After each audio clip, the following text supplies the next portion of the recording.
analysis on this Bucks win beyond the fact that they hit a gazillion threes in the first quarter, Zeke, and basically put the game away? What you got? I look at, what has happened to Bam. I mean, when you look at the Miami Heat in terms of Bam and Butler and Hero, those three, can't make shots. And it appears that, they've lost all confidence in their shooting. And I really don't know why. I mean, Bam is getting he's turning down 6 foot, 7 foot shots wide open. Lopez is under the rim, and he's not even looking at the rim. What made Miami so successful last year in the bubble was that Bam played at that high post, mid post offense, and he was able to knock down foul shots. He was able to drive the basketball. He was able to score from that, and that opened up a lot of things for Miami. Right now, they're getting nothing out of the center position from Bam, from a scoring threat or scoring position. Well, and also Bam could do nothing about the 10 made threes in the first quarter or the 22 for the game for the Milwaukee Bucks. Remember, it was Miami that hit 20 in game one and still couldn't beat the Bucks. And tonight, obviously, Bryn Forbes has the night of his professional life as a basketball player, and the Bucks just went nuts in that first quarter. The place goes nuts, and they basically run away with the game with a 26-point lead. Yeah, the threes really opened it up. But then you very seldom see Miami just completely break down defensively. They were running at one guy on the perimeter. They gave up layups. They gave up everything after that, just barrage in that first quarter of those threes. But you know what? They just ran into an unbelievably hot team. But that's very unusual for me to watch Miami and have them kind of all their principles go out the window defensively. They're usually a very disciplined defense that's going to stay with their program and do what they do. But they had two running the ball, giving up layups and dunks. I mean, the whole thing just imploded on them. And Isaiah made a good point. You got guys playing out there that have no confidence whatsoever. Bam's getting the ball at 15 feet. His man is inside the charge circle, and he's not even looking at shooting the ball. I mean, you got guys driving in there, trying to jump in the air and throw the ball out to shooters. It's they're funky. I thought that they would come back tonight and just be better. Just stay with their defensive principles, but just be better offensively. And they wasn't even a game from the first 5-6 minutes. Yeah. That was it. The Bucks won in every conceivable way you could. Yeah. They won all four quarters. They won in the paint. They won on second chance points. They won on fast break points. They led by 36. Here's Eric Spoelstra trying to make sense of it. Case of a game just decided by their energy at the outset. What happened there at the beginning to set the tone? Well, they definitely set the tone for the game, without a doubt. With their energy, the pressure, 94 feet, and then just playing, a lot in transition or semi-transition. And they're a great, first quarter team. When they can get it rolling and clicking, that's what they've done for large parts of the year. The way they pounded you on the boards, especially the offensive rebounds, 21. What can you do to counter that? How devastating was that? Yeah, that's got to change, period. And how does that change? Individually, more effort, adjustments? There's a lot of different layers to it, but the first part of it is a physicality aspect. When the ball goes up, ball in the air, ball on the floor, we have to be much better. And your team leaders, Jimmy and Bam, still not at the top of their games in either of these two. Was that more of a situation of the way the game turned? It was hard to get their footing, or is there something that can be done to maybe get them going? Probably both. Probably have to do some things, to help them. This game it just got out of hand so quickly. It's tough to say, but you do have to respect, what they did, tonight, because it's not as if they haven't done this to teams at all. They're really explosive in those first and third quarters. And then just the series as a whole. Game one, just one shot away from maybe being tied 1-1. Then this game, obviously a blowout. What's the team's mentality for these next 2 days leading to Thursday's game? Well, we get to work. This is the playoffs. They all count the same, whether you win, like that, in a possession game or like this. But we have to be better. Next we go to Anthony Chang. Hey, so with the different ways Milwaukee's using Giannis off the ball this year, how much harder has it been to kind of build the wall in front of them and keep him out of paint, especially tonight? Tonight, it's tough to say. They were knocking down so many threes, which they're very capable of doing. They're a great three-point shooting team. You have to do your work early, and you certainly are going to have to make multiple efforts.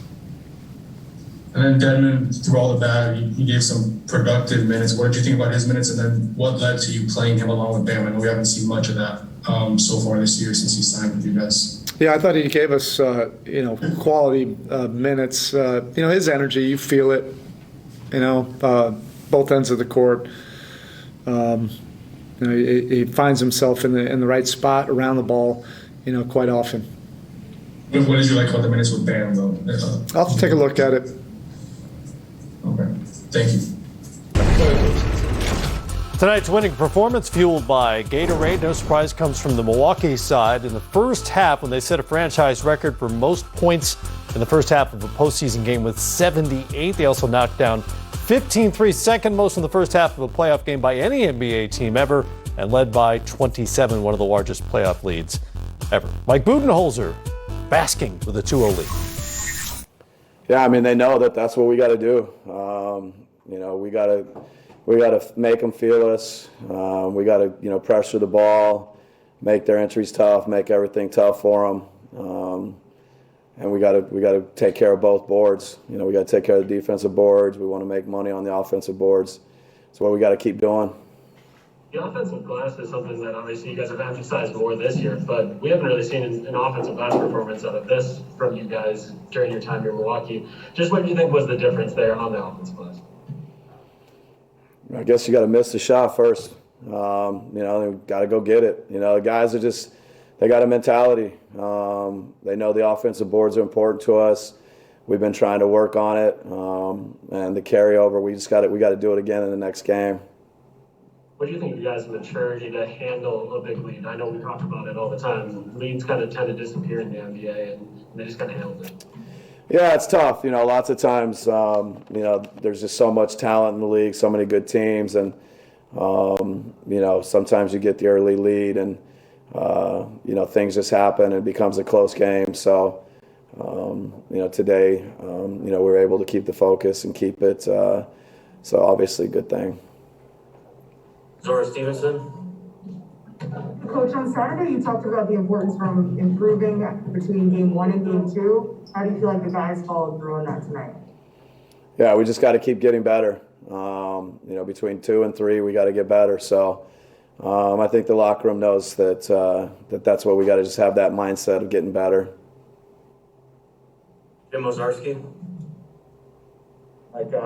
Bryn going off like this is something you have seen all season. But what kind of lift did that provide, I guess, to have him be that proficient right away? Yeah, no, when you make shots, it opens things up. We got to share the ball. We got to play with each other.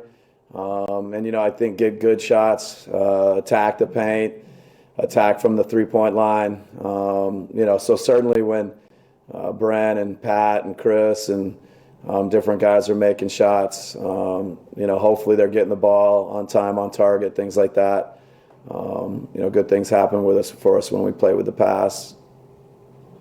You guys played with different levels of composure these last 2 games. In game 1, it was to win a game, close a game defensively. Tonight, obviously, there's some hard fouls. There were technical flagrancies. How did you see your team sort of handle that in kind of the crucible of playoff basketball? Yeah, no, there's a lot of emotions. There's a lot of things happening. So you just have to keep your composure. You have to understand what you're dealing with, not give back anything. So the guys just got to continue to do that. Steve McGarty. Just how do you explain the difference in three-point accuracy from the other day to tonight? Is it just matters? Some nights shots are called, some nights aren't. But how do you turn around from 5 of 31 to 22 three-pointers tonight? Yeah, no, you just got to keep playing the right way. You got to, guys got to shoot it with confidence. They got to let it fly. They got to know they're going to get threes. And so, I think the activity offensively, the attack can create good looks for us, and we just got to continue to, let it fly when you're open. All right, thanks, bud. All right, thank you guys. All right, Mike Budenholzer there, and I'm curious from both of your perspectives as former players, and more importantly to this discussion, coaches, take away the 2-0 lead. How does this blowout of a result affect Game 3 and Game 4 strategically moving forward, if at all? Well, I think what happens if you're Miami, those guys are going to be really watching film, watching so much negative stuff that usually that I know for me as a player, that made me play really well. I watched it like I can't believe we got beat like this, and you were frustrated with yourself, and you came out with a lot of fire as a player. As you know, if you're looking as a team like Milwaukee, sometimes you get a little complacent, like, oh man, how many threes did we make? You start feeling good about yourself. Yeah. But I don't know. I watching this Miami team right now, they don't have any sort of the feeling they had last year in the bubble. Kind of edgy, getting after people, just doing the same thing over and over again. Great defense, great ball pressure. They don't seem to be the same team, so I'm not sure. But I would say that Miami's going to come out fired up Game 3 after just getting dusted in Game 2. Zeke, in terms of the strategy for Eric Spoelstra, for instance, how well can you even assess what you tried to do in this game, given how quickly it got away from you? Is that even? Can you even point to that as the issue in a game like this? Yeah, I think what Miami has to do first is regain their competitive spirit. I felt that Milwaukee came out and just knocked all of their competitive spirit out of them. And if you don't compete, then you can't execute a game plan. And I just thought Milwaukee tonight was just more competitive and